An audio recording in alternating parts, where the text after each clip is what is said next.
Starlight City was a marvel of modern technology. Neon lights bathed the streets, while cars hovered above the bustling walkways. Robots of every shape and size moved among the crowd, performing mundane tasks with quiet efficiency.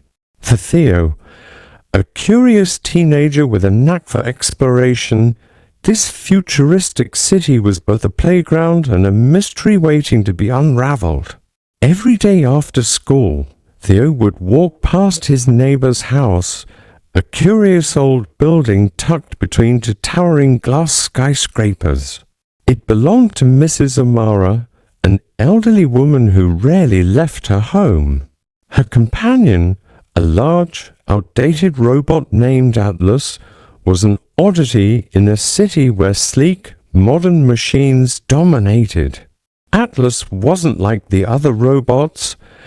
He was clunky with mismatched parts and movements that seemed purposeful. One afternoon, as Theo walked past, he noticed Atlas moving strangely.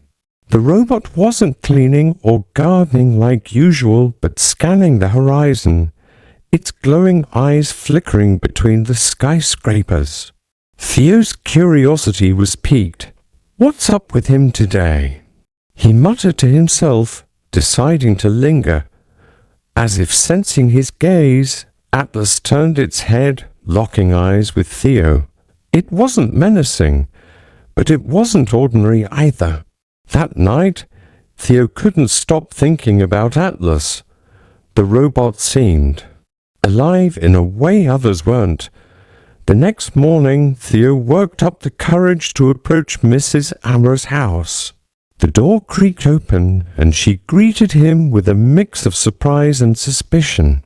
"Why the sudden visit, Theo?" she asked, her voice warm but guarded. "I was curious," Theo admitted, "about Atlas. He doesn't seem like other robots." Mrs. Amara hesitated before motioning for him to enter. Inside, the house was cluttered with blueprints, old tools, and parts of dismantled machines. She led Theo to the basement, where he gasped at the sight. A massive workshop filled with ancient tech and intricate diagrams. "This," she said, gesturing to Atlas, who stood in the center of the room, "is no ordinary robot. Atlas is a guardian, one of the last of his kind." Theo's eyes widened. "A guardian? What does that mean?" "Guardians were created decades ago to protect humanity during crises," she explained. "But when peace returned, most were deactivated. Atlas is one of the few left, and I've been keeping him safe." But recently, double quotes, she trailed off, her expression darkening. "Recently what?" Theo pressed. "Hackers," Mrs. Amara said grimly. "They've been trying to take control of him. If they succeed, they could turn him into a weapon." Before Theo could respond, the lights flickered. A low hum vibrated through the house. Atlas's eyes lit up, glowing brighter than ever. "They found us," Mrs. Amara whispered. Atlas began to move erratically, his limbs jerking as if caught between opposing forces. A robotic voice crackled, deep and distorted. "Unauthorized access detected. They're hacking into his system." Mrs. Amara exclaimed, rushing to a nearby console.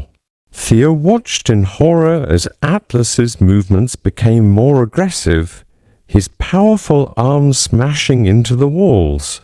"What do we do?" Theo shouted. "Hit the emergency override." Mrs. Amara pointed to a glowing button on the console. Theo didn't hesitate. He slammed his hand onto the button, and Atlas froze mid-motion, his glowing eyes dimming. Silence filled the room. "That bought us some time," she said, her voice shaky. "But they'll be back. Why don't we just leave?" Theo asked. "We have to," she agreed. But Atlas isn't safe here anymore. We need to move him to a secure location. With Atlas deactivated, Theo and Mrs. O'Mara loaded him onto a hovercart. The streets of Starlight City were alive with activity, but Theo felt an undercurrent of danger. They stuck to the shadows, weaving through narrow alleys and abandoned tunnels.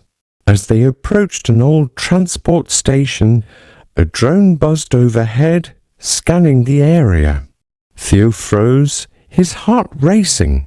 "Keep moving," Mrs. O'Mara whispered. "They're watching." Theo pushed the cart faster, his hands sweating. They finally reached the station, but the relief was short-lived. A group of shadowy figures emerged from the darkness, their faces obscured by digital masks. Well, one of them sneered. "Looks like we found our prize." The hackers swarmed them, their sleek gadgets glowing ominously. Mrs. O'Mara activated a protective field around Atlas, but it wouldn't hold for long. Theo grabbed a metal rod from the cart, ready to defend himself. "You don't know what you're dealing with," Mrs. O'Mara shouted. "We know exactly what we're dealing with," the leader replied. "And soon he'll be ours." The hackers began to disable the field, but Theo had an idea. He rushed to Atlas's control panel and reactivated him, imparting a security override he'd seen in Mrs. O'Mara's blueprints. Atlas roared to life, his glowing eyes scanning the attackers. With precision and power, he neutralized their equipment, forcing them to retreat. The leader growled in frustration before vanishing into the shadows. When the dust settled, Theo collapsed against the wall, exhausted. Atlas stood silently, his presence now calm and protective. Mrs. O'Mara placed a hand on Theo's shoulder. "You did good, kid," she said softly. "But this isn't over. We have to ensure Atlas is never used for harm." Back at the workshop, Theo helped repair the damage and install stronger safeguards on Atlas. The experience had changed him. For the first time, he saw his city not just as a place to explore, but as a home worth protecting. As Atlas powered down for the night, Theo looked at Mrs. O'Mara. "I think I want to learn more about robotics," he said. "Maybe one day I can build something to help people too." Mrs. O'Mara smiled. "You've already started, Theo." Above them, the lights of Starlight City flickered brightly, a symbol of hope for the future.